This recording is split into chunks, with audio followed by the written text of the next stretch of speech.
Menteri Perumahan dan Kawasan Permukiman RI Marwarar Sirait melakukan peninjauan langsung program bedah rumah di Banjar-Ongan, Kelurahan Tonje, Denpasar pada hari Senin 10 Agustus 2026. Dalam peninjauan tersebut, Menteri PKP meminta para penerima manfaat untuk aktif mengawasi proses pembangunan agar hasil akhir benar-benar layak huni dan tepat sasaran. Saat meninjau lokasi bedah rumah di Banjar-Ongan, Kelurahan Tonje, Denpasar, Menteri Perumahan dan Kawasan Pemukiman Marwarar Sirait menegaskan pentingnya pengawasan langsung dari warga penerima bantuan. Menteri PKP meminta penerima manfaat untuk memantau pengerjaan secara berkala sejak awal hingga tuntas, serta membandingkan kondisi rumah sebelum dan sesudah direnovasi.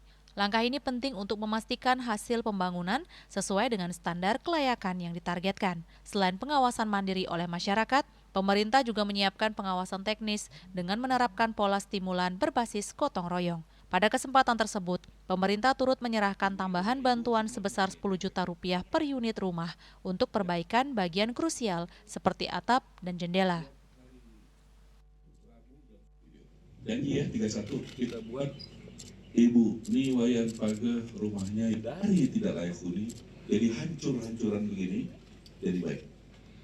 Hancur nggak di Pak Sektor rumahnya begitu? Hancur-hancuran. Pak Kepala Dinas hancur nggak rumahnya begitu? Hancur. Ya, sangat tidak layak. Jadi baik. Ya. Kita lakukan perubahan. Bapak TNI, Polri, terima kasih sudah hadir ya, tolong dikawal ya. Program Presiden Prabowo, Pak Kapolda, ya, kita hadir untuk melakukan perubahan secara nyata. Tahun lalu berapa Pak Kepala Dinas di Kota Denpasar? Tahun lalu berapa? Sore di Bali? Provinsi Bali, 31. 31. Mana data? Sementara penerima bantuan bedah rumah, Niwayan Pageh menyatakan rasa syukur dan terima kasihnya kepada pemerintah, khususnya Presiden Prabowo, atas bantuan bedah rumah ini. Niwayan Pageh sehari-hari adalah seorang pemulung yang tinggal di rumah dengan 2 kamar dengan atap yang sudah lapuk dan bocor. Genteng sama plafon itu udah hancur. Udah disambung-sambung tapi tetap hancur lagi kena hujan.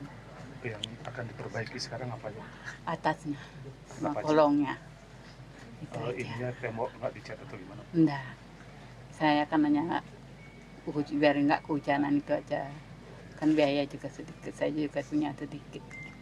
Gimana perasaan sekarang Bu setelah? Ya luar biasa. Bersyukur yang semua sama Menteri Prabowo, siapa sejajarannya, saya mengucapkan terima kasih atas kedatangannya. Pada tahun 2026 ini, sasaran program bedah rumah di Provinsi Bali mengalami peningkatan signifikan hingga mencapai 4.184 unit rumah.